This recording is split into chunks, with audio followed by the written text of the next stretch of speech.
Just sign here, Ms. Bennett, the real estate agent smiled, sliding the final document across the table. I gripped my pen tightly, trying to steady my shaking hand.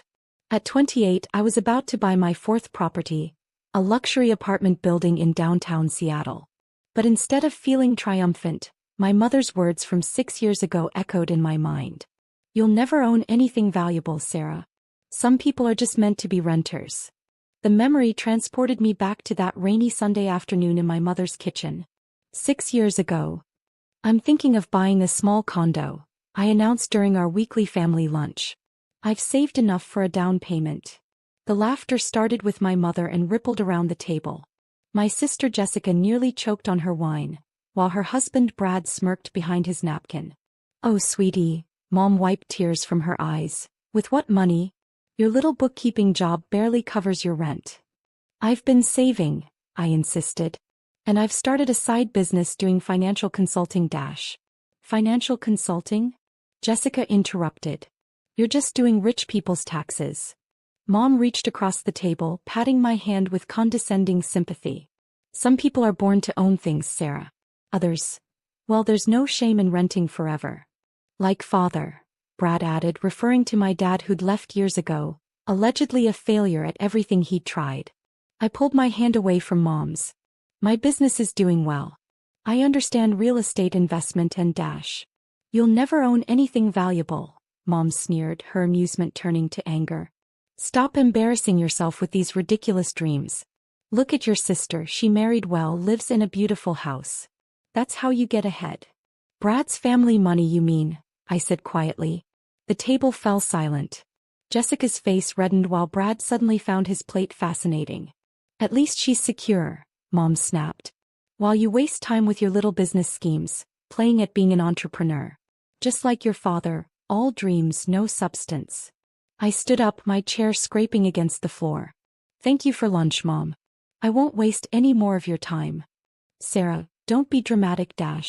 But I was already walking out, their laughter following me like a bitter wind. What they didn't know was that my little business had already grown beyond tax preparation. I'd spotted a pattern in my wealthy clients' investment strategies. They were all rushing to buy properties in specific upcoming neighborhoods. So I started studying learning planning.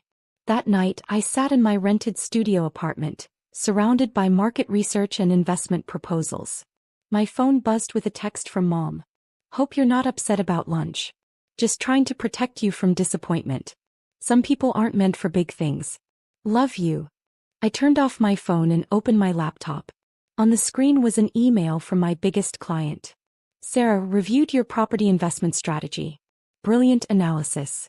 Would you be interested in managing some real estate investments for us? First project, converting an old warehouse into luxury lofts. My hands stopped shaking as I typed my response. I'm in. Over the next 6 months, I worked 18-hour days. My little consulting business expanded into property management. I learned every aspect of real estate investment, zoning laws, market trends, renovation costs. The warehouse project tripled my clients' investment. Word spread. More clients came. I started buying properties through my own company, Bennett Investment Group, big. Small properties at first, then larger ones. Each success built on the last. 1 year after that fatal family lunch, I moved out of my studio into the penthouse of my first apartment building. Now, sitting in this gleaming office about to sign for my largest acquisition yet, I couldn't help but smile. Because this building wasn't just any property. It was the missing piece in my carefully crafted revenge. Ms. Bennett. The agent's voice pulled me back to the present. Is everything okay? I signed the papers with a flourish. Perfect. And please call me Sarah. We'll be doing a lot more business together. As I walked out of the office, my phone buzzed. A notification from my banking app. Purchase complete. Oakwood Heights Properties. My mother's building complex was now mine. She just didn't know it yet. 3 weeks after purchasing Oakwood Heights, I sat in my penthouse office reviewing the complex's financial records. What I found was worse than expected. Mom and Jessica, who managed the property for the previous owners, had run it into the ground. Unpaid maintenance bills, skipped safety inspections, and questionable accounting practices littered the files. They'd been pocketing repair fees while leaving the buildings to deteriorate. Classic mom, taking shortcuts while preaching about proper success. My intercom buzzed. Ms. Bennett? Your sister is here regarding the Oakwood Heights management position. Send her in. I turned my chair toward the floor-to-ceiling windows, hiding my face. Jessica strutted in, designer heels clicking against marble floors. She hadn't recognized my company name on the meeting request. Bennett was our father's surname, which she'd abandoned years ago for our stepfathers. I'm here about the property manager position, she announced, confidence oozing from every pore. Though I don't see why it's necessary. I've been managing Oakwood Heights for years. Yes, I swiveled to face her. I know exactly how you've been managing it. The color drained from her face. Sarah? You're the new owner. I gestured to the chair across from my desk. Sit down, Jess. We need to talk about the $300,000 in maintenance fees that never resulted in actual maintenance. She collapsed into the chair, designer purse clutched like a shield. That money went to emergency repairs. Really? I slid photographs across the desk. Because these show severe code violations. Mold, faulty wiring, structural issues. All reported by tenants and ignored by management. Those repairs would have bankrupted us, she protested. No, they would have cut into your shopping budget. I pulled out more documents. Bank records show the maintenance fees being transferred to your personal account. Care to explain? Mom approved all those transfers. She said. Mom doesn't own the building anymore. I do. I leaned forward. And unlike the previous owners, I actually check the books. Tears welled in her eyes, her go-to manipulation tactic. You can't fire me. Mom and I need these jobs. Actually, I already have. Security is waiting to escort you out. I pressed the intercom. Oh, and Jess? Expect a call from our legal team about the misappropriated funds. As security led her away, my phone lit up with Mom's name. I let it ring. She could wait until tomorrow when she'd receive her own surprise. That evening, I reviewed the new property management contracts. My team would take over operations next week, starting with comprehensive renovations. The tenants deserved better than my family's negligence. A notification popped up on my screen. Mortgage transfer complete, Riverside Estate. I smiled. Mom's precious mansion, the symbol of her proper success, was now under my company's control. She just didn't know it yet. Tomorrow would be interesting. My assistant entered with a stack of papers. The bank finished processing the other properties, Ms. Bennett. You now own all of their mortgages. Perfect timing. I signed the final renovation approvals. Schedule the building inspection for Monday. And make sure all residents receive notice about the upcoming improvements. Even your mother's penthouse unit? Especially her unit. I stood up, walking to the window. It's time she learned what real property management looks like. The city lights twinkled below, each one representing a dream someone told me I couldn't achieve. But tomorrow would bring a different kind of illumination, the kind that comes with realizing your worthless daughter now owns everything you thought she never could. The next morning, I arrived at Oakwood Heights early.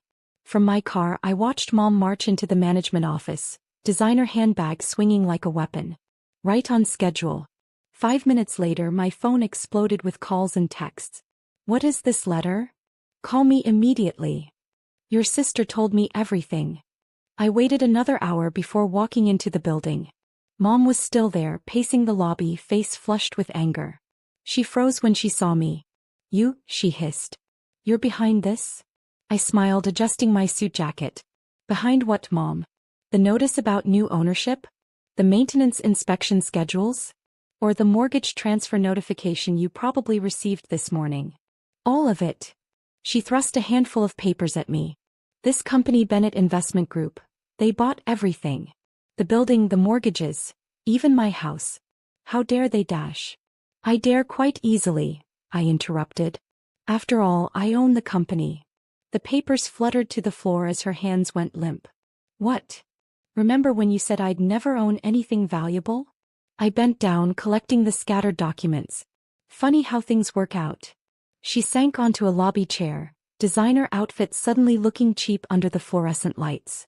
But your little tax business grew up. I handed her back the papers. Just like I did. though you were too busy mocking my dreams to notice. So what now? Her voice trembled. You'll throw us out? Take everything? No, Mom. I'm not you.